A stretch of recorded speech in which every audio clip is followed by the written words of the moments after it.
Hello everyone, मैं आप सभी को अपने यूट्यूब चैनल एसकेपी क्लासेस में वेलकम करता हूं।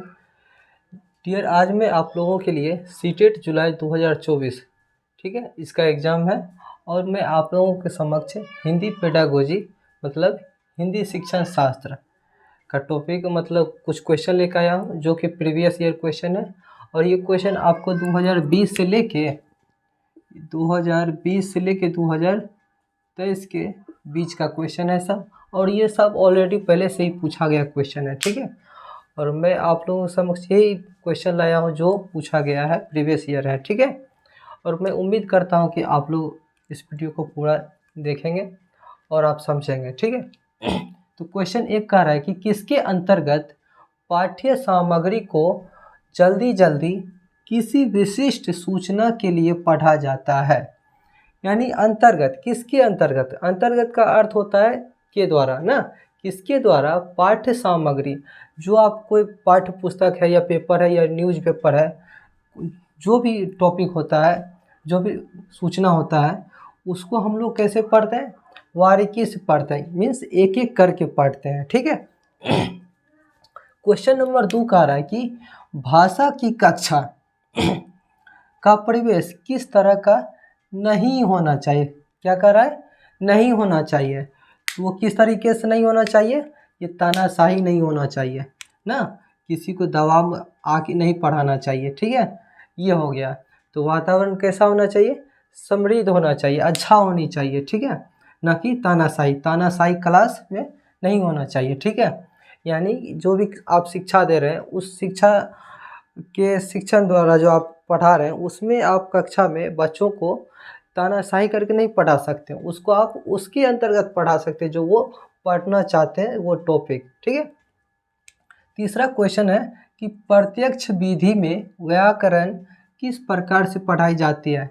ये कैसे पढ़ाया जाता है, आगमनात्मक विधि। ठीक है, तो इसमें देखिएगा कि डायरेक्ट विधि के द्वारा जो होता है ना, बच्चे को कुछ उदाहरण दे के पढ़ाया जाता है इसमें। ठीक है, उदाहरण से टॉपिक की ओर। ठीक है, और फोर्थ क्वेश्चन है कि आर्मी विधि को किस नाम से जाना जाता है। आर्मी, आर्मी का आप लोग अर्थ जानते भी होंगे, सैनिक कहते हैं इसको ना।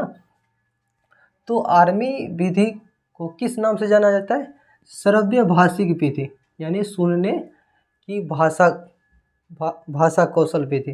ठीक है, इसको आप सैनिक विधि भी कह सकते हैं, ये देशज हो गया। ठीक है, सॉरी,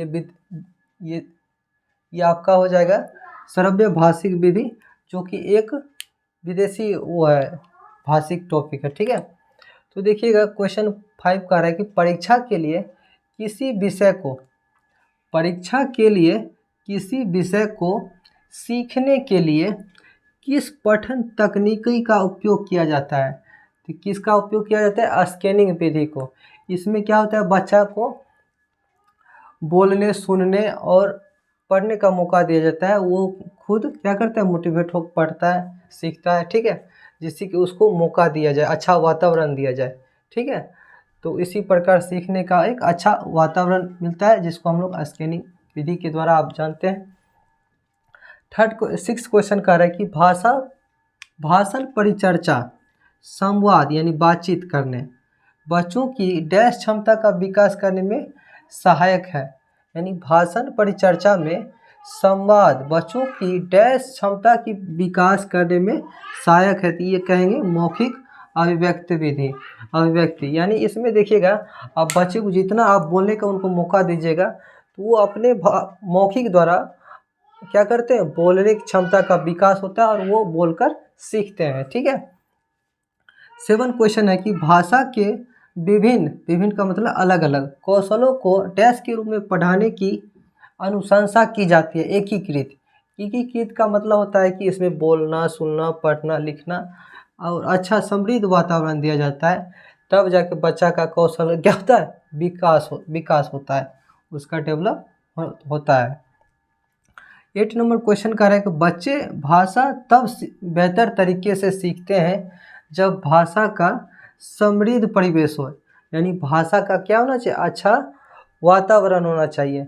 वो बच्चा जिस माहौल में रहेगा उस माहौल में भाषा अच्छा तरीके से सीखेगा। बशर्ते उसको अच्छा वातावरण मिलना चाहिए। ठीक है, अब कह रहा है कि 9 नंबर क्वेश्चन, भाषा सीखने सॉरी भाषा सीखने और भाषा अर्जित करने में मुख्य अंतर का आधार नहीं होता है। यानी इसमें आप देखिएगा कि जो भी भाषा सीखा जाता है या उसको जो प्राप्त किया जाता है, इसमें मुख्य अंतर किसका नहीं होता है? व्याकरण का नहीं होता है। ठीक है, नहीं है, आधार नहीं है व्याकरण का। ठीक है, अब लास्ट क्वेश्चन है कि भाषा अर्जित करने के संदर्भ में, यानी मीन्स के बारे में क्या सर्वाधिक महत्वपूर्ण है? ये आपका क्या हो जाएगा?